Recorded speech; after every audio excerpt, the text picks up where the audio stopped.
وَهُوَ الَّذِي فِي السَّمَاءِ إِلَٰهٌ وَفِي الْأَرْضِ إِلَٰهٌ وَهُوَ الْحَكِيمُ الْعَلِيمُ وَتَبَارَكَ الَّذِي لَهُ مُلْكُ السَّمَاوَاتِ وَالْأَرْضِ وَمَا بَيْنَهُمَا وَعِندَهُ عِلْمُ السَّاعَةِ وَإِلَيْهِ تُرْجَعُونَ ولا يملك الذين يدعون من دونه الشفاعة إلا من شهد بالحق وهم يعلمون ولئن سألتهم من خلقهم ليقولن الله فأنى يؤفكون.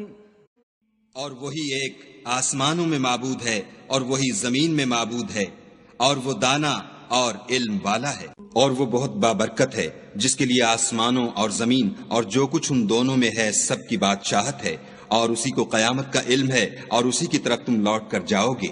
اور جن کو یہ لوگ خدا کے سوا پکارتے ہیں وہ سفارش کا کچھ اختیار نہیں رکھتے، ہاں جو علم و یقین کے ساتھ حق کی گواہی دیں وہ سفارش کر سکتے ہیں. اور اگر تم ان سے پوچھو کہ ان کو کس نے پیدا کیا ہے تو کہہ دیں گے کہ خدا نے، تو پھر یہ کہاں بہکے پھرتے ہیں. And it is Allah who is the only deity in the heaven, and on the earth the only deity, and He is the wise, the knowing. And blessed is he to whom belongs the dominion of the heavens and the earth, and whatever is between them, and with whom is knowledge of the hour, and to whom you will be returned. And those they invoke besides Him do not possess power of intercession, but only those who testify to the truth can benefit, and they know. And if you asked them who created them, they would surely say, Allah. So how are they deluded?